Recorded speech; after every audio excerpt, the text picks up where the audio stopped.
আপনারা দেখছেন ভারতের রাজস্থান রাজ্যে জয়পুরে অবস্থিত হাওয়া মহল। 1799 সালে মহারাজা সাওয়াই প্রতাপ সিং এটি তৈরি করেন। 5 তলা বিশিষ্ট ঐতিহাসিক প্রাসাদ। এটি লাল ও গোলাপি বেলে পাথর দ্বারা নির্মাণ করা হয়।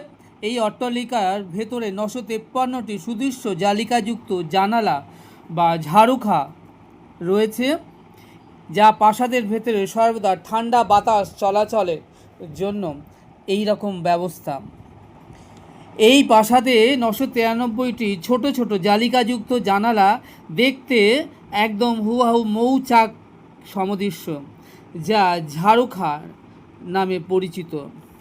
হাওয়া মহল নির্মাণের মূল উদ্দেশ্য ছিল এই প্রাসাদের এই রাজকীয় মহিলারা তারা তাদের দৈনন্দিন জীবনে এবং উৎসব উদযাপন করার সময় তারা এই জালিকাযুক্ত জানালায় বসে রাস্তায় নজরদারি করতেন এবং উন্মুক্ত ঠান্ডা বাতাস এখানে বসে খেতেন। তাদের প্রাসাদ ছাড়া রাস্তায় উন্মুক্ত জনতার সামনে উপস্থিত হওয়া বারণ ছিল। 18 দিনের রাজস্থান ট্যুরে এখন রয়েছি জয়পুরের বিখ্যাত টুরিস্ট স্পট হাওয়া মহলের সামনে। আর ওই উপরে দেখছেন অনেকগুলো কুপড়ি কুপড়ি আছে, রানীরা বা বেগমরা ওখানে বসে রাস্তায় দেখতেন এবং হাওয়া খেতেন। হয়তো সেই কারণে মহলের নাম হাওয়া মহল। আমার পেছনে হাওয়া মহল, এই যে দেখছেন ছোট ছোট জালিকাগুলো রয়েছে 953টি।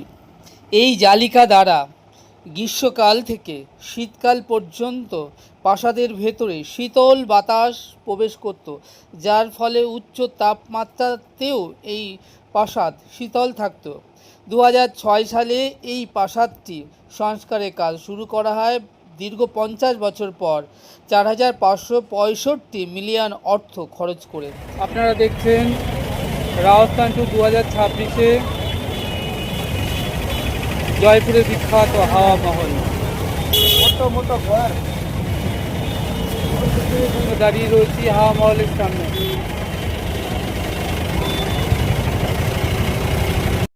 জয়পুর রেলওয়ে স্টেশন থেকে আপনারা যে মেট্রো চড়ে আসবেন বা সিন্ডিকাম থেকে মেট্রো চড়ে আসবেন, আপনাদের পড়বে ছোটি চপর এবং তারপরে বাড়ি চাপর। এই বাড়ি চাপর মেট্রো স্টেশন থেকে নেমেই বাঁ দিকে প্রথম পড়বে হাওয়া মহল।